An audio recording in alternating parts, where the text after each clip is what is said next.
when you're going through the hiring process, like, you're kind of a nervous wreck the whole time because you're like, I got to do every single thing right. I want to get hired. This is my dream. I can't say no to anything they ask me to. I got to be perfect. Then I got to take care of a newborn, and it was a lot to control, similar to being in the NBA and, you know, with a demanding schedule and having a newborn. But it was very difficult trying to balance, like, working as hard as I possibly can to get hired and then having a baby, trying to be a mom. One of the things I think about both of those, like becoming a mom and getting hired, is that there is just so little stability through both of those processes. Like, the ground under your feet is just constantly changing through all of that. And so becoming a mom when also professionally the ground under your feet is constantly shifting and vice versa, I think is just like, it's doubly challenging. I'm looking for these things that I can hold on to as stable and sure as these other factors are uncertain and kind of unnerving. Two huge life shifts and like role shifts happening for you at the same time. In my experience, thank the Lord, I have a huge support system where both grandparents are in our lives. We also have a nanny because I'm gone 6 to 7 months out of the year and I don't see my kid. So someone else got to raise that kid, and thank God I have the support of a partner and family members and things like that who love her just as much as I do. So that's extremely important. And everybody's support system looks a little bit different, but that's mine. And if I didn't have that, I don't know what I would do. And I don't know how good our relationship with my daughter would be if I didn't have such the support that I have.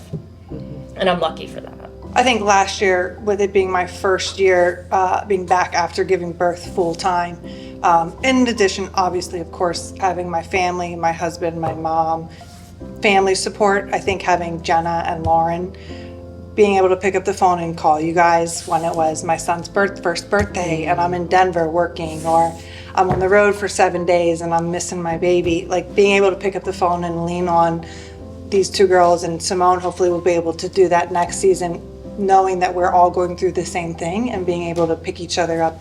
In addition to our home support system, it's nice to have women who are in the same profession, going through the same thing, and being able to relate with missing your babies back home. So I think that really helped me last year personally. We moved out of the city of Atlanta to the suburbs near other families that we are already friends with that have kids our age. And I'm like, we moved into built-in community and we pick each other's kids up. We drop dinner off. Like, we are building this like communal style thing happening, and I feel so much less lonely, honestly, doing it that way. It's already lonely. Like, I feel like we've already talked about being a female in this profession is a little bit lonely sometimes because you have a very small experience that you can share with other women.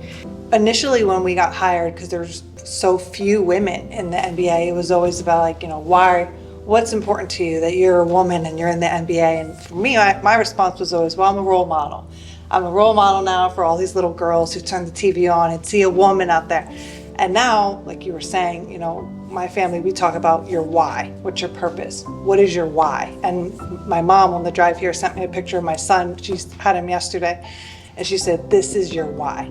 Like, go to work because this is your why. Now going to work and the sacrifice that we do of being away from our home, missing birthdays and functions and important things, and you know, as they start to get older and they're in school and they're like, why isn't mommy home? You know, like, that's our why, because we are going and we're doing the sacrifice for our children.